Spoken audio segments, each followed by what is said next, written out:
Hi guys, thanks again for joining, and we're just going to kind of update some little things on the pancreatitis video that we've had before.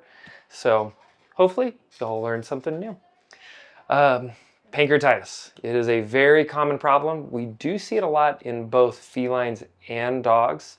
A lot of veterinarians actually don't look for feline pancreatitis in cats, or I'm going to rephrase that. They don't diagnose it very often in feline patients. Sometimes it's as simple as just, we're not looking for it, therefore we don't diagnose it because we didn't look for it or didn't test for it. But what I can say is over the past few years when we have been running our feline pancreatitis tests, we do find quite a few abnormals, aka positive pancreatitis felines. So they are there, and a lot of these guys are mischievous because they're indoor-outdoor or a lot of outdoor cats. So owners really have no clue what they're getting. And on the canine side, dogs, a lot of owners have a much better idea. Now somebody's usually cheating and sneaking something under the table or this or that, or live with geriatrics or kids that are messy and things just fall off the table and they get to it before you can, and all different versions of it.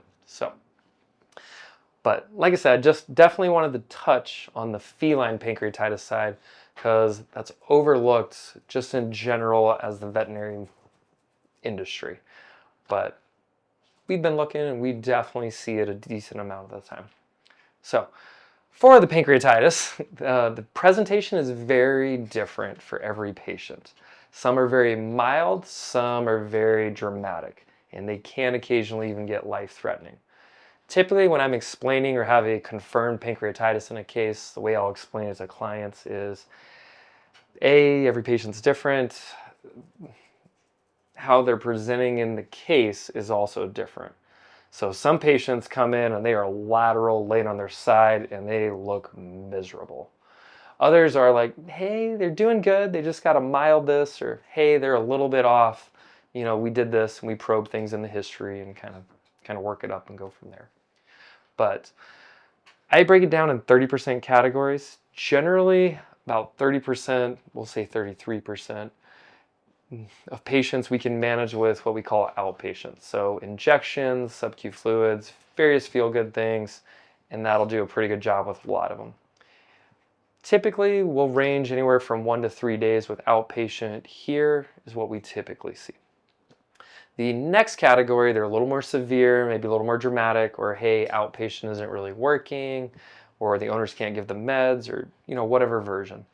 The second 33% category, a lot of those we just need to hospitalize and get on IV fluids and a little more aggressive supportive care, and that takes care of the next vast majority. There is a small percentage where they are just way worse and way harder, and we'll kind of go from there. The 33 is not exactly accurate. There is a small percentage, depending on the veterinarian location, their experience. I'll say for sure less than 10%. I would even probably argue well under 5%, probably more 1 to 3, but we'll be conservative. But every now and then pancreatitis does get life-threatening, and some patients do pass from it. So what do you need to look for as an owner at home? That's the important thing for you. So like I said, they're very broad and they present very different for every patient. The typical things are general. They're anorexic and lethargic. Pretty much everything causes those things. So watch, we do pair it a lot with the history. Any greasy, fatty, deli meat food. If we're a dog, a lot of dogs like cat poop. That seems to be a major trigger. Cat food can also be a trigger because the cat food tends to be more fatty and rich. Therefore, their poop is greasy, fatty, and rich, and then a dog eats that.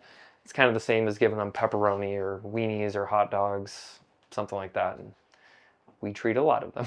So once again, back to what are you looking for as a client at home? Anorexia, lethargia are hands down the initial things.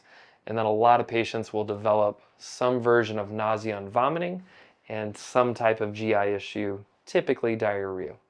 Like I said, they all vary dramatically from mild once to 5 times a day to blood in the vomit to blood in the stool. in just different versions. So those are some of the things for you guys to look out for, and just update your vet when you kind of go into your tech. Hey, we gave them chips, they got the bacon, they got whatever. Sometimes you can get away with it for years and then you can't. Other patients, they get it once and it is not good. So hopefully that'll help you guys out a little bit. And thanks for watching. Appreciate all your questions.